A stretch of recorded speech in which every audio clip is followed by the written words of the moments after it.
परभणीच्या प्रकरणाच्या संदर्भातली माहिती या सभागृहाला देऊ इच्छितो।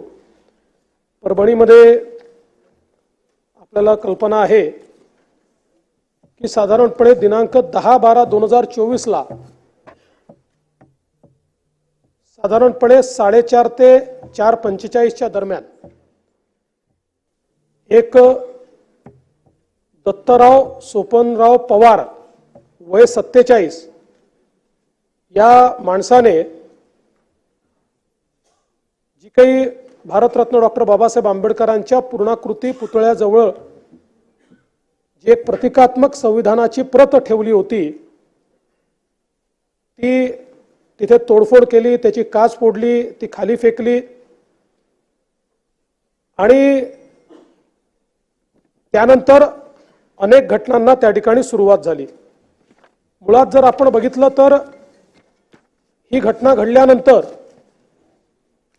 त्या ठिकाणी पोलिसांना जशी माहिती मिळाली, पोलीस घटनास्थळी पोहोचले, मोठ्या प्रमाणात जमाव त्या ठिकाणी वाढू लागला। जमावाने रोडवरनं जाणाऱ्या एका बसची, ट्रकची काच फोडली, रास्ता रोको आंदोलन सुरू केलं। मात्र त्यातल्या काही लोकांनी जिल्हाधिकाऱ्यांना फोन केला आणि त्यांना सांगितलं तुम्ही या ठिकाणी या। जमावातले काही लोक, काही नेते मंडळी होती जी शांततेने हे सगळं झालं पाहिजे असा प्रयत्न करत होती आणि त्यामुळे त्यांनी जिल्हाधिकाऱ्यांना फोन केला आणि सांगितलं तुम्ही या ठिकाणी या। जिल्हाधिकारी आले, जिल्हाधिकाऱ्यांनी त्या ठिकाणी चर्चा केली, भारतरत्न डॉक्टर बाबासाहेब आंबेडकरांच्या पुतळ्याला त्या ठिकाणी हार घातला आणि त्यानंतर सगळ्यांची चर्चा करून तो जमाव तिथनं गेला। त्यातले 60-70 लोक मात्र थेट रेल्वे स्टेशनवर गेले आणि नंदीग्राम एक्सप्रेस जी होती त्याच्यासमोर त्यांनी रेल रोको केला। काही काळ तो रेल रोको चालला, मग त्यांनाही समजवण्यात आलं, त्यांनी तो रेल रोको परत घेतला। दरम्यानच्या काळामध्ये काही संघटनांनी दुसऱ्या दिवशीचा परभणी शहर आणि जिल्हा बंद अशा प्रकारचा एक बंद पुकारला आणि हा बंद पुकारल्यानंतर हा शांततेत व्हावा म्हणून या सगळ्या संघटनांना पोलिसांनी शांतता मीटिंगला पाचारण केलं। जवळपास 70 ते 80 विविध संघटनांचे कार्यकर्ते या शांतता मीटिंगला हजर होते आणि त्याच्यामध्ये जागा ठरल्या, कुठे कार्यक्रम होतील, कुठे रास्ता रोको होईल, कशा प्रकारे निवेदन दिलं जाईल, त्या हिशोबाने पोलिसांनी देखील 19 फिक्स पॉइंट तयार केले आणि त्यानंतर 11 डिसेंबरला म्हणजे दुसऱ्या दिवशी ठरल्याप्रमाणे 7-8 ठिकाणी हा चक्काजाम आंदोलन सुरू झालं। शांततेचं सुरू होतं आणि त्यातल्या 7 वेगवेगळ्या डेलिगेशन्सनी एक एक करून जिल्हाधिकाऱ्यांना भेटून शांतपणे आपली निवेदनं दिली आणि हा कार्यक्रम सुरू होता। या दरम्यान अचानक खानापूर फाटा, वसंतराव नाईक पुतळा, विसावा फाटा, गंगाखेड रोड या ठिकाणी काही आंदोलकांनी पहिल्यांदा टावर जाळण्याची सुरुवात केली। त्यानंतर 300-400 आंदोलक जमा झाले आणि या आंदोलकांनी मोठ्या प्रमाणात त्या ठिकाणी तोडफोड सुरू केली। मुळामध्ये ही घटना इतकी सिरियस होती की त्यामुळे व्यापाऱ्यांनी स्वतः त्या ठिकाणी बंद पाळलेला होता, कुठलंही दुकान उघडं नव्हतं। तथापि हा जो काही जमाव होता, हा जमाव बंद असलेल्या दुकानांची तोडफोड कर, त्यांचे CCTV फोड, बाहेर काहींच्या समोर तारा होत्या, वायर्स होत्या, त्या जाळण्याचं काम त्या ठिकाणी सुरू झालं आणि मग दिसेल ती मोटर त्या ठिकाणी जाळण्याचं काम झालं। मोठ्या प्रमाणात वेगवेगळ्या ज्या काही त्या ठिकाणी गाड्या होत्या त्या गाड्या जाळण्याचं काम झालं आणि हे सुरू असताना मग मात्र ही तोडफोड सुरू असताना पोलिसांनी तात्काळ त्या ठिकाणी 12 वाजता परभणीमध्ये आता जो काही नवीन कलम आहे 163 भाग नाग त्यानुसार जमावबंदी घोषित केली पण याची उग्रता वाढत होती. ती उग्रता वाढत असताना पोलिसांनी त्या ठिकाणी अश्रुधुराचा वापर केला, लाठीचार देखील त्या ठिकाणी केला आणि सगळ्यांना पांगवण्याचा प्रयत्न केला. यावेळी काही महिला होत्या, ज्या महिलांनी जिल्हाधिकारी कार्यालयामध्ये प्रवेश केला आणि मोठ्या प्रमाणात जिल्हाधिकारी कार्यालयात तोडफोड केली, काचा फोडल्या, त्या ठिकाणचे खुर्च्या फेकल्या, जिल्हाधिकाऱ्याच्या फायली फेकल्या. परंतु जिल्हाधिकाऱ्याने देखील अतिशय संयमाने कोणाशी दुर्व्यवहार न करता त्या ठिकाणी सगळी परिस्थिती हाताळली. आणि यानंतर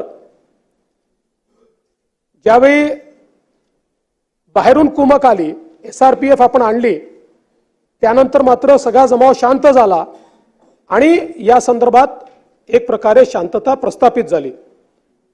या दरम्यान कुठले कुठले गुन्हे दाखल झाले हे आपण स्वतः वाचून दाखवले आहेत, त्यामुळे मी पुन्हा वाचून दाखवणार नाही.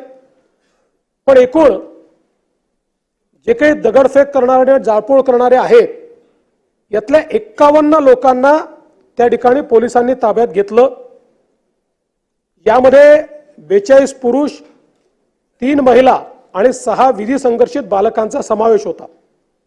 या 43 पुरुषांना 3 गुन्ह्यांमध्ये अटक करण्यात आली. महिला आणि बालकांना अटक करण्यात आली नाही. महिलांना नोटीस देण्यात आली आणि घरी सोडून देण्यात आलं. त्यांच्यावर कुठलीही कारवाई या ठिकाणी करण्यात आली नाही. साधारणपणे हे जे काही अटक सत्र आहे हे 6 वाजेपर्यंत चालू होतं. 6 वाजेनंतर कुठलंही अटक सत्र या ठिकाणी करण्यात आलं नाही. आणि या अटक सत्राच्या दरम्यान साधारणपणे जे लोक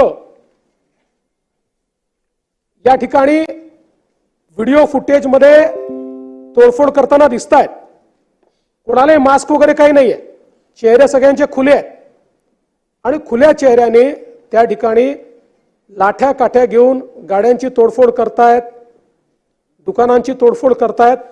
अशा लोकांवर ही कारवाई जी आहे ती या ठिकाणी करण्यात आलेली आहे. तर काही अजून फॅक्ट मला या निमित्ताने ठेवायचे आहेत. एक तर हा जो पवार आहे,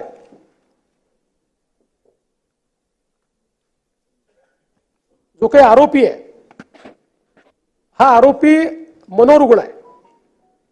2012 पासून त्याच्यावर ट्रीटमेंट चाललेली आहे आणि त्या दिवशी खरं म्हणजे त्याचा रिपोर्ट माझ्याकडे आहे. हा खरंच मनोरुग्ण आहे की नाही याच्याकरता 4 डॉक्टरची समिती तयार करण्यात आली होती आणि या 4 डॉक्टरच्या समितीमध्ये हे सगळे सायकियाट्री विभागाचे 4ही डॉक्टर आहेत. एक त्यातले हेड ऑफ द डिपार्टमेंट आहेत. त्यांनी जो काही याच्या संदर्भातले याचे कागदपत्र आणि याची टेस्ट घेऊन जो रिपोर्ट दिला आहे त्यात त्यांनी रिपोर्ट दिलेला आहे की as per serial mental status examination observation and available previous treatment record it can be referred that he has a mental illness, psychotic illness vis-a-vis mood disorder. He is on treatment for the same. He has understood the meaning of the wrongful act and he has realized the consequences of the wrongful act. He needs to take regular treatment of psychiatrist. त्यात पुढे त्यांनी हे म्हटलंय की he has been seeking treatment for behavioral issues and alcohol use from Parbhani and Akola based on psychiatrist since 2012. He is aware of his mental illness and seeking help for the same. He has expressed feeling of guilt, hopelessness, death wishes intermittently in reaction to the current life event.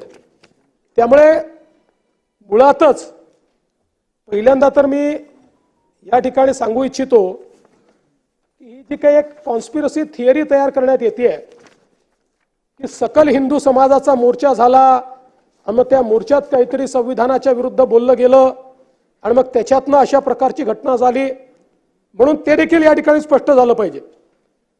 सकल हिंदू समाजाचा मोर्चा झाला होता 11:10 ते 12:35. आणि या मोर्चामध्ये कोण होत त्याच दिवशी, त्याच्यानंतर 5 तासांनी घटना झाली आहे. हा जो व्यक्ती आहे हा या मोर्चात नाही, हा आपल्या बहिणीच्या घरून तिथे आलाय. आणि या मोर्चामध्ये कोण कोण उपस्थित होते? आमदार राहुल पाटील आपण उपस्थित होतात, स्वतः राहुल पाटील उपस्थित होते, आपले उभाठा आपल्या शिंदे गटाचे आनंद भरोसे, सुभाष जावळे, मराठा समन्वयक उपस्थित होते. याच्यामध्ये केवळ राहुल पाटील या ठिकाणी सांगतील, याच्यामध्ये केवळ आणि केवळ बांगलादेशातल्या हिंदूंच्या संदर्भात, बांगलादेशातल्या अल्पसंख्याकांच्या संदर्भात मागणी करण्यात आली. कुठल्याही राजकीय नेत्याने त्या ठिकाणी भाषण केलं नाही, केवळ साधू संतांनी भाषण केलं. भारताच्या संविधानाच्या संदर्भात एक शब्द देखील त्याच्यामध्ये बोलण्यात आला नाही. सर्वपक्षीय लोक त्या ठिकाणी होते. त्यामुळे ही कॉन्स्पिरसी थिअरी तयार करणं म्हणजे एक प्रकारे समाजात तेढ निर्माण करण्याचा प्रयत्न करणं आहे. ही कुठेही हिंदू विरुद्ध दलित अशा प्रकारची दंगल नाही. आणि हे जे काही संविधान भारताचं आहे हे आपल्या सगळ्यांचं आहे. त्यामुळे संविधानाचा अपमान करणारा कुठल्या जातीचा, धर्माचा, पंथाचा असेल, त्याच्या जाती धर्म पंथाकडे न पाहता त्याच्यावर जी काही कडक कारवाई करता येईल ती कारवाई केली पाहिजे, हे अत्यंत महत्त्वाचं आहे.